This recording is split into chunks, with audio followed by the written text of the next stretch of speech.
Atenção, Brasil! O que aconteceu agora à noite é simplesmente inacreditável. 5 ministros acabam de renunciar após serem sancionados pelos Estados Unidos e a reação dos militares foi imediata. O clima em Brasília é de caos total e o STF está literalmente cercado neste momento. Fica comigo até o final porque você precisa entender o que está prestes a explodir no país. Então preste bem atenção nas principais informações e me ajude a levar para mais pessoas possíveis. E Anderson Torres, General Heleno, Jair Bolsonaro, presos, ainda mais nas condições que estão, né? É realmente um país amaldiçoado. É um país em que os bandidos tomaram conta de tudo e estão dando um golpe para valer na nossa democracia à luz do dia. 5 dos 10 magistrados do tribunal renunciaram. Foram convidados a renunciar e serão substituídos, tanto que houve uma reação da Comissão Interclubes Militares, que divulgou uma nota manifestando preocupação com as prisões dos generais. O documento afirma que o processo apresenta pontos de contestação sólidos levantados pelo ministro Fux. Enquanto isso, médicos foram acionados e situação de Bolsonaro é grave. É isso mesmo. O vereador Carlos Bolsonaro informou que seu pai teve mais uma crise acentuada que já vinha se arrastando. Abre aspas. Persistência de soluços e refluxos que começaram durante a noite e continuaram ao longo do dia. Ele não vai sobreviver frente a essa injustiça. O sistema está assassinando de forma rápida e brutal meu pai. O que fazer, meu Deus? Fecha aspas. Questionou Carlos no X. Jair Renan, que recentemente visitou o pai, também publicou. Abre aspas. Os médicos do meu pai acabaram de ser acionados nesta tarde de hoje, dia 27/11. A crise de soluço voltou mais acentuada, ainda mais forte, e ele já havia me relatado que não conseguiu dormir durante a noite. Os episódios de refluxo que ocorreram ontem continuam persistindo ao longo do dia de hoje. As providências para a melhora desse quadro estão sendo tomadas pela equipe médica. É doloroso ver tudo isso acontecer e nem poder segurar a mão dele para ajudar. Peço a Deus que lhe dê alívio. Nada machuca mais do que assistir quem a gente ama sofrer assim, sem poder fazer nada. Fecha aspas. Deixa eu aproveitar para compartilhar aqui na tela com quem nos acompanha uma publicação do filho do ex-presidente Jair Bolsonaro, do Carlos Bolsonaro, atualizando o estado de saúde do ex-presidente. Aí uma publicação de agora há pouco. Acabo de receber a informação de que meu pai acaba de ter mais uma crise acentuada que já vinha se arrastando. Os médicos foram acionados nesta tarde diante da persistência de soluços e refluxos que começaram durante a noite e continuaram ao longo do dia. Ele não vai sobreviver frente a essa injustiça. O sistema está assassinando de forma rápida e brutal o meu pai. O que fazer? Meu Deus, está aí, consta uma publicação de agora há pouco, às 5h25 da tarde, de um dos filhos de Bolsonaro, Carlos Bolsonaro, dizendo que a equipe médica, então, já foi acionada nesse caso. É o desespero de um filho vendo em câmera lenta, né, realmente a continuação daquilo que Adélio Bispo começou. Está muito claro, né, que tem muita gente do sistema que não quer apenas afastar o Bolsonaro da política, quer extirpar o bolsonarismo do tabuleiro político e quer eliminar Jair Bolsonaro, porque ele é um incômodo, é um fardo para o sistema, com o capital político que ele tem e tudo mais. Então não resta a menor dúvida, né, de que muitos ali estão, sim, objetivando o fim da vida dele, né? Uma prisão nessas condições de saúde, tudo é tudo muito perigoso, tudo muito delicado. Então é triste, né, ver a situação do Jair Bolsonaro e a angústia do filho que parece ser o mais próximo ao pai, né, o mais devotado, digamos assim, ao pai, que é o Carlos, acompanhando de forma impotente tudo que vem acontecendo com o seu pai, né? É uma situação realmente lamentável. A gente tem que pensar sobre isso, né, Paulo? Eu não quero adiantar aqui o tema da minha coluna, mas um país em que Sérgio Cabral está solto, Dirceu está solto para fazer análises políticas e articular sua candidatura para ser deputado federal novamente, que Lula foi descondenado por malabarismo supremo e é o presidente que voltou à cena do crime, como diria seu próprio vice, Geraldo Alckmin, que era o seu arqui-adversário na oposição tucana, né? Isso é o Brasil. É um país que tem essa turma livre, leve e solta, e Anderson Torres, General Heleno, Jair Bolsonaro, presos, ainda mais nas condições que estão, né? É realmente um país amaldiçoado. É um país em que os bandidos tomaram conta de tudo e estão dando um golpe para valer na nossa democracia à luz do dia. Se aparece alguém como o general Augusto Heleno e diz que é portador do mal de Alzheimer, você imediatamente tem de constatar, quer conferir o diagnóstico, tudo bem, faça isso. Mas você não pode manter na cadeia quem sofre dessa doença. Não existe outro. Não existe outro. E a gente tem de lembrar sempre, para fazer o confronto, né, dos absurdos, a gente tem de lembrar que o Sérgio Cabral está em liberdade. Está cuidando da saúde, à vontade, dando conselhos. De Crefil. Isso não incomoda os Supremos. Agora, eles não se comovem com nada. Eu acho que não se comovem mesmo.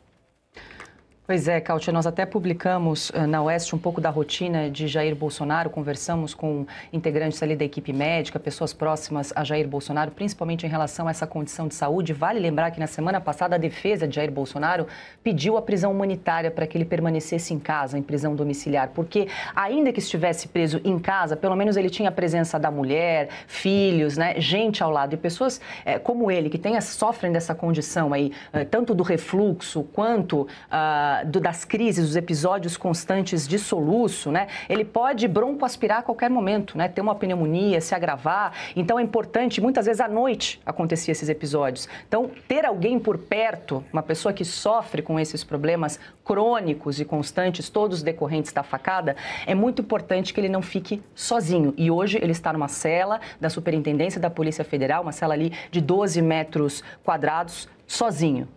Pois é, Paula, mas assim, em que país normal uma pessoa com mais de 70 anos, com comorbidades prévias tão graves como essa, que sofreu um atentado e que não representa claramente um perigo para a sociedade, porque não me parece que Jair Bolsonaro vai pegar um fuzil 762 e assaltar pessoas no meio da Avenida Atlântica, no Rio de Janeiro, ou se tornar um faccionado, né, do Comando Vermelho. Claramente uma pessoa de idade, com sérios problemas de saúde. Em que país normal uma pessoa como Jair Bolsonaro iria preso nessas condições tão restritivas? É óbvio que isso tudo, além de demonstrar uma clara crueldade sem fim por parte do Supremo Tribunal Federal, que quer vingança, está procurando vingança contra Jair Bolsonaro e membros do seu governo, isso claramente é o prelúdio a uma condenação duríssima do Brasil por qualquer corte humanitária internacional. Um caso como esse, é o caso de Manuel, o que não deve ser feito em casos de condenações com pessoas nessas condições. É óbvio que o Brasil será condenado no futuro, além do processo ilegal, mas pelas condições pelas quais obrigou o Bolsonaro a ir preso. Então, o Brasil, isso aí já está escrito, no futuro vai acontecer, e também, só para terminar, é clara a tentativa do Supremo Tribunal Federal de impedir que Bolsonaro chegasse livre a 2026, porque eles estão morrendo de medo que coordenando, liderando as forças de direita no Brasil, mesmo sem ser candidato, mas apenas a liderança e fazendo campanha eleitoral, ele conseguisse emplacar não apenas o presidente da República, mas também boa parte da Câmara do Senado. Marcílio, no caso do Bolsonaro, geralmente quando o réu vai cumprir a pena, tem um juiz determinado ali para execução da pena, né? Nesse caso, é o próprio ministro Alexandre de Moraes, mais uma função exercida aí pelo ministro relator, nesse caso, de determinar o cumprimento da pena e avaliar, né, possibilidade de prisão domiciliar ou envio para um outro tipo de penitenciária, de cela? O Moraes é juiz também de execução da pena, ele também é o carcereiro. Aliás, o Moraes, se algum dia ele resolver renunciar ao cargo e processar o país por acúmulo de função, um processo trabalhista, ele vai nos levar à falência, porque ele exerce todas as funções, então ele as acumula em demasia. Agora, eu vou lembrar até um caso que algum tempo atrás houve, quando um juiz de uma vara de execução penal resolveu, por um problema que tinha na tornozeleira daquele rapaz que tinha quebrado o relógio, e esse juiz, salvo engano do Paraná, eu posso estar enganado, mas enfim, esse juiz acabou libertando o rapaz que tinha quebrado o relógio, e o Moraes mandou esse juiz, não só revogou a medida, fez com que ele voltasse à cadeia, como fez com que o juiz dessa vara de execução penal fosse investigado, e eu me recordo que ele teve de pedir desculpas. Pediu desculpas ao Moraes, dizendo que foi um equívoco, que ele não queria criar problemas, né? Eu acho que eu não queria criar problemas, já mostra que tipo de autonomia um juiz, imagina só, deve se sentir frente ao Moraes. Então, ele acumula todas as funções, e quem ousa exercer a sua própria, ele ainda vai lá, investiga e faz com que o juiz peça desculpas. Então ele acompanha agora pessoalmente cada um dos réus, não apenas por uma questão de, enfim, não sei, talvez de morbidez, mas também porque ele quer essas pessoas sob as suas mãos. Veja, o Bolsonaro, se em algum momento está na Polícia Federal, mas não exercer, não for o preso exemplar que o Moraes deseja, ou os filhos fizerem algo que não é exatamente o que o Moraes espera, ele quer poder fazer com que o Bolsonaro possa ir para Papuda, por exemplo. Ele pode tirar o Bolsonaro da Polícia Federal, aquilo não é um direito adquirido, vamos dizer, pode tirá-lo e colocá-lo na Papuda. Então, ele exercer essa função de juiz também da execução da pena é uma forma de manter o Bolsonaro e o bolsonarismo e os filhos do Bolsonaro sob controle dele. Foi juiz da Vara de Execuções Penais de Uberlândia, Minas Gerais. Exatamente. A essência invisível de toda ditadura, de todo regime. É isso. Você sabe o que está acontecendo, Serrão? Eles estão no ICL falando sobre os presos agora como se fosse payback. Sabe pelo quê? Como se fosse troco, retorno. Sabe pelo quê? 64. O ICL não consegue, a esquerda brasileira está olhando para isso como se fosse um troco por 64. Tanto que eles estão pegando os caras da geração, eles estão fazendo questão de ferrar com todos os velhinhos que eles podem para deixar isso na mensagem. O Brasil não esquece dos seus ditadores e dos seus golpistas, e aqui, ó, o troco tá dado. Eles estão falando isso, lá no ICL. Então, para eles, o Heleno é o troco. É o troco do regime militar. É isso. Resumiu bem. Tanto que houve uma reação da Comissão Interclubes Militares, que divulgou uma nota manifestando preocupação com as prisões dos generais. O documento afirma que o processo apresenta pontos de contestação sólidos levantados pelo ministro Fux.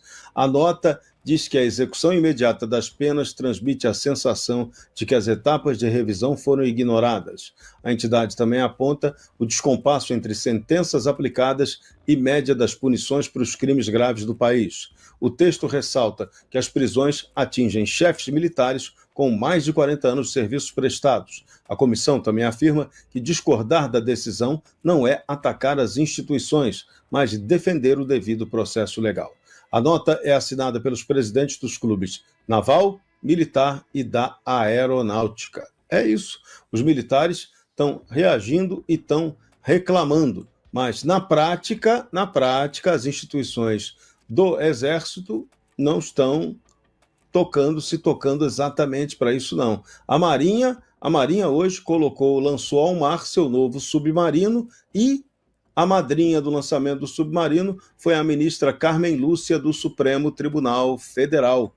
E ontem, essa mesma ministra foi uma das que condenou duramente o almirante Almir Garnier, que foi um dos que colaborou com trabalho duro, sério, para que esse submarino se tornasse uma peça de guerra importante para a Marinha brasileira. Então, o prêmio aos militares é esse? É o revanchismo permanente sobre 1964, Carol Esponza?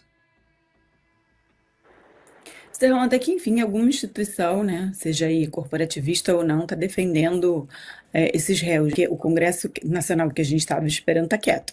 Que deputados federais que se elegeram com a pauta do bolsonarismo estão quietos. Flávio Bolsonaro convocou ali uma vigília. Quantos parlamentares tinham? 10? Marcel, o Bilinski, enfim, se tinham 10, eram muitos. Onde estão essas pessoas? Quer dizer, usaram o Bolsonaro para ser eleito e agora está todo mundo quieto. Onde é que está? Exatamente isso. Onde é que está todo o Exército, a Marinha, a Aeronáutica, que desde o início, né, não estava dando força, né, para todos esses militares que estão envolvidos aí, não tem só no Grupo 1, né? Graças a Deus a gente viu uma única instituição até agora que teve coragem de enfrentar o sistema. Eu entendo que dá medo. Eu entendo que quem enfrenta o sistema é perseguido. Eu entendo que o Talhaferro está sendo perseguido. Eu entendo que o David Agape está sendo perseguido, que o Eli Vieira está sendo perseguido, porque escancararam as vísceras do sistema, e tantos outros. Entendo que o Nicolas Ferreira tem 100 processos por falar a verdade, né? Não tem nenhum processo por corrupção, por lavagem de dinheiro, por rachadinha, por caixa 2, nada. Tem 100 processos por falar a verdade. Então, esse é o preço que você paga para ser o parlamentar mais votado do Brasil, uma das maiores vozes, né, da política brasileira, que hoje fez um discurso épico no Congresso, épico, falando tudo isso, né, que o PT está destruindo o Brasil, que o STF está destruindo o Brasil, mas está todo mundo calado. Então, assim, a gente já teve aquele... num mar de lama, um suspiro de ver que o Bolsonaro não vai para Papuda. Quando eu li essa notícia, eu falei, bom, pelo menos tem alguém se manifestando, porque o povo está quieto.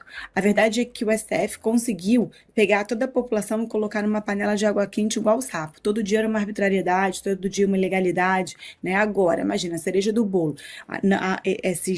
Esse processo ainda não acabou, ainda cabe recurso, então não poderia ter transitado em julgado. Eles deveriam estar respondendo ainda em liberdade. Mas aí, para que...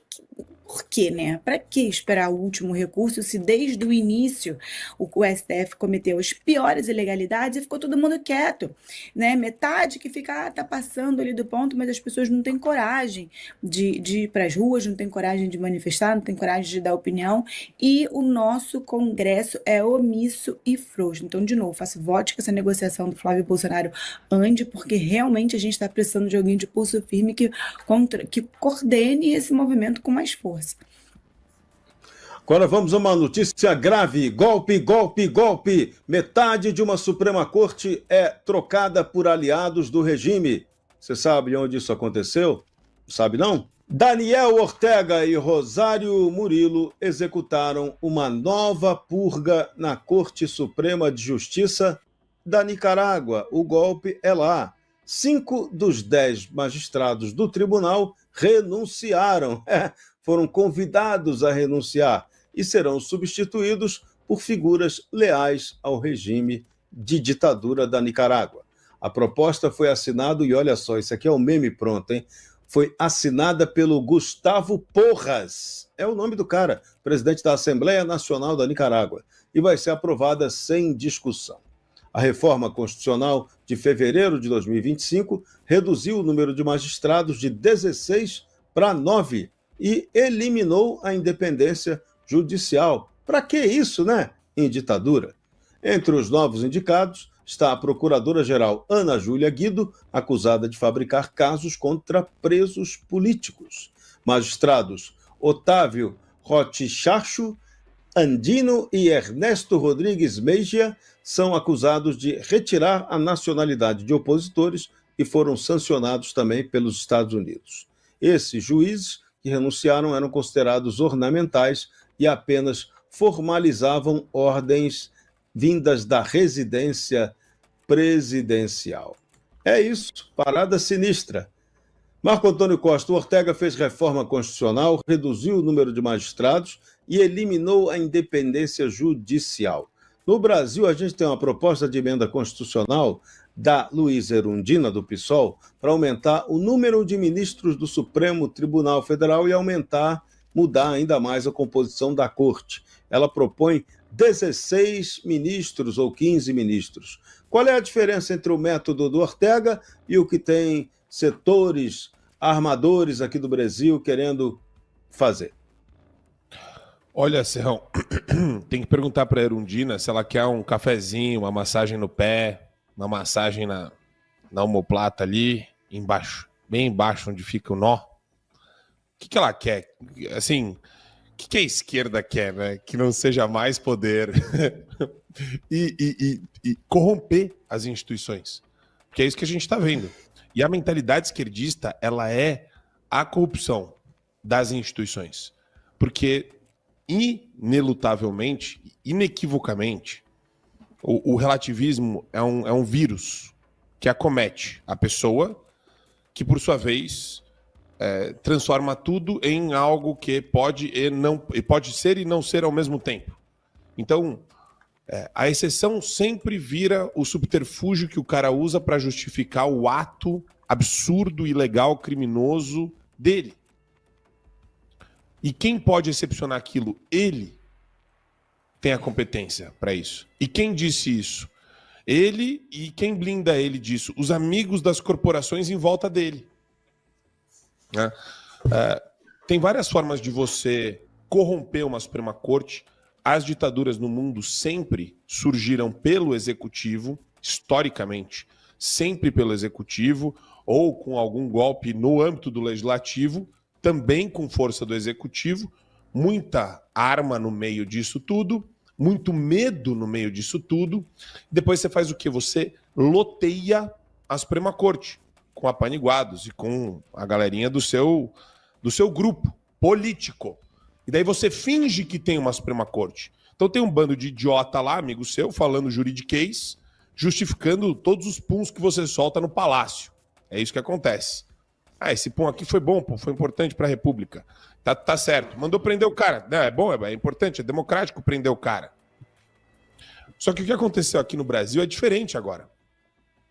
Agora você tem uma Suprema Corte dominada por uma facção criminosa que tá emancipada de um executivo, né, para tornar seu, e que tem influência sobre as Forças Armadas. Ou seja, Serrão, a gente está lidando com o nosso Frankenstein, a brasileira mesmo. E nesse Frankenstein, a brasileira, quando você vê alguém do PT querendo colocar mais gente dentro da Suprema Corte, também é para tentar algum tipo de reequilíbrio de poder de grupo. Por quê? Hoje, quem acha que ministro do Supremo deve muito favor para políticos eleitos está bem mal informado. Se bobear, deve mais favor para bilionários secretos.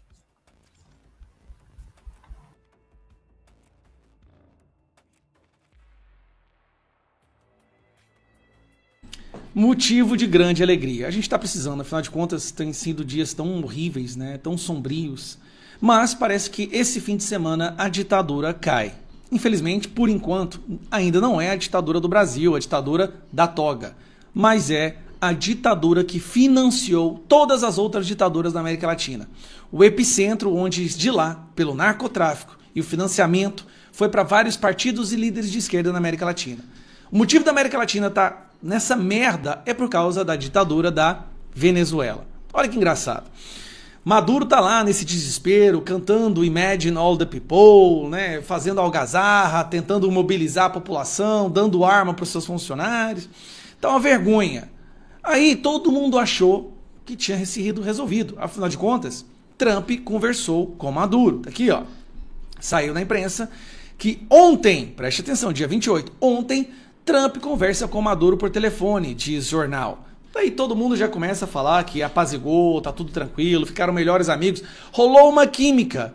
A mesma coisa que disseram quando o Trump também conversou com Lula. Acabou a briga entre Brasil e Estados Unidos, Lula é um excelente diplomata. Pera aí, será que porque Trump conversou com Lula, acabou a animosidade? Será que porque Trump conversou com Maduro, acabou a animosidade? É só você olhar a última postagem do Donald Trump de hoje, algumas horas atrás. Colocar a tradução. A todas as companhias aéreas, pilotos, traficantes de drogas e traficantes de pessoas. Por favor, considerem o espaço aéreo acima e ao redor da Venezuela como totalmente fechado. Obrigado pela atenção, presidente Donald J. Trump. Donald Trump está dando um aviso aqui. Saiam do espaço aéreo da Venezuela, porque o trem vai esquentar. A situação vai ficar ruim para eles. Aí tem um site, esse site aqui, ó, que é o Air Radar. Olha como que tá a situação da Venezuela. Tem um avião que está indo embora agora, que é esse aqui. E de resto, tem um aviãozinho pequeno, deve ser do exército, deixa eu até chegar perto da Venezuela aqui, ó.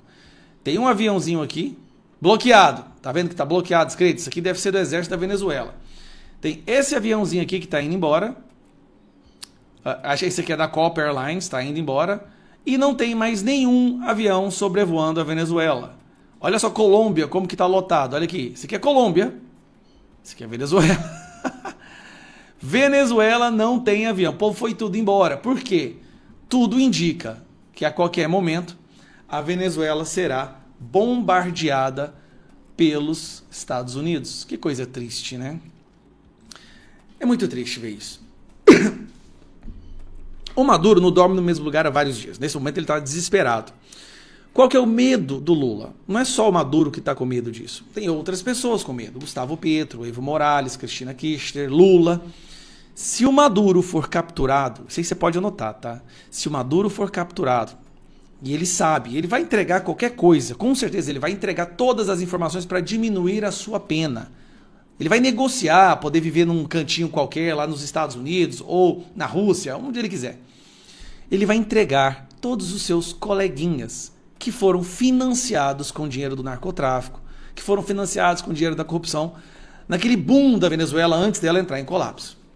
Ele vai confirmar o que o Carvajal já disse nos Estados Unidos e apresentando provas agora, né? Então quem está preocupado mesmo com essa história é o Lula. Por isso que o Lula foi lá na Colômbia prestar solidariedade ao colega na Venezuela, dizendo: aqui na América Latina é um lugar de paz, não temos guerra. Tem guerra lá dentro da Venezuela, o povo é refém. Então assim, essa postagem de quantas horas? 2 horas atrás, essa postagem aqui de 2 horas atrás do Donald Trump, cara, é complicado. Aí logo na primeira, ó, Flávia Magalhães. Essa aqui, ó, Flávia Magalhães é aquela que o Alexandre de Moraes mandou prender, uma cidadã americana que o Alexandre de Moraes determinou a prisão dela porque ela postou algo de lá. Ela escreveu aqui, ó: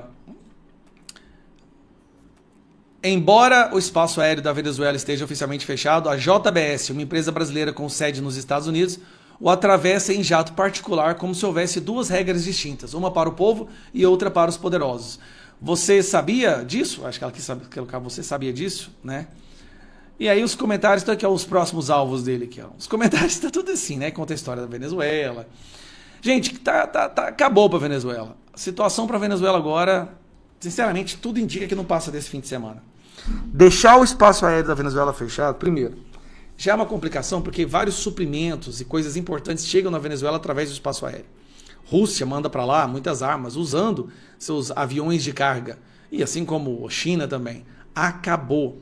A costa venezuelana, nenhum navio chega perto. Então deixa eu explicar para vocês a consequência disso. Mesmo que por enquanto ainda não haja um bombardeio, a Venezuela está na seguinte situação. A costa da Venezuela, que é isso aqui, ó, nenhum navio chega perto mais porque os Estados Unidos cercou aqui a costa. Ao ameaçar bombardeio e pedir para que o espaço aéreo fique liberado, o que o Donald Trump está fazendo? Agora a Venezuela está em um literal embargo completo. Nada chega por mar, nada chega por terra. Na Colômbia, eles podem ainda tentar passar alguma coisa pela Colômbia. E aqui tem o Brasil, que pode também, através do Lula, tentar enviar alguma coisa. Mas aí, meu amigo, vai comprar uma briga terrível. Bom, é isso. Essa é a situação. Esperemos aí que essa ditadura caia ainda esse final de semana. Defesa de Heleno tem 5 dias para enviar documentos complementares ao STF. Moraes também decidiu que a defesa do réu deve esclarecer se o general informou a Bolsonaro ou órgãos do governo sobre a sua doença. O ministro do STF, Alexandre de Moraes, decidiu na manhã de hoje, dia 29, que a defesa do general Augusto Heleno, condenado por tentativa de golpe de Estado, apresente em 5 dias documentos complementares sobre o diagnóstico de Alzheimer. Na decisão, Moraes citou o recurso apresentado após o trânsito e julgado do caso e a recomendação da prisão domiciliar da Procuradoria-Geral da República, a PGR. O ministro defende o pedido de documentos complementares devido ao laudo enviado no recurso ser apenas de 2024. Entretanto, não foi juntado aos autos nenhum documento, exame, relatório, notícia ou comprovação da presença dos sintomas aos anos 2018, 2019, 2020, 2021, 2022 e 2023. uma vez que todos os exames que acompanham o laudo médico foram realizados em 2024, afirmou. Moraes também relembrou que o depoimento de Augusto Heleno durante o julgamento do núcleo crucial da trama golpista e destacou que, à época, o general não informou sobre seu diagnóstico. Naquela oportunidade, o réu respondeu a todas as perguntas de seu defensor, que, no momento algum, alegou problemas cognitivos. Ressaltou. Alexandre de Moraes determinou que a defesa deverá apresentar em 5 dias o exame inicial que registrou ou identificou o Alzheimer em 2018. Todos os relatórios, exames, avaliações médicas desde 2018, inclusive prontuários, laudos e prescrições, documentos comprobatórios de realização de consultas e os médicos que acompanharam a evolução do quadro clínico no mesmo período.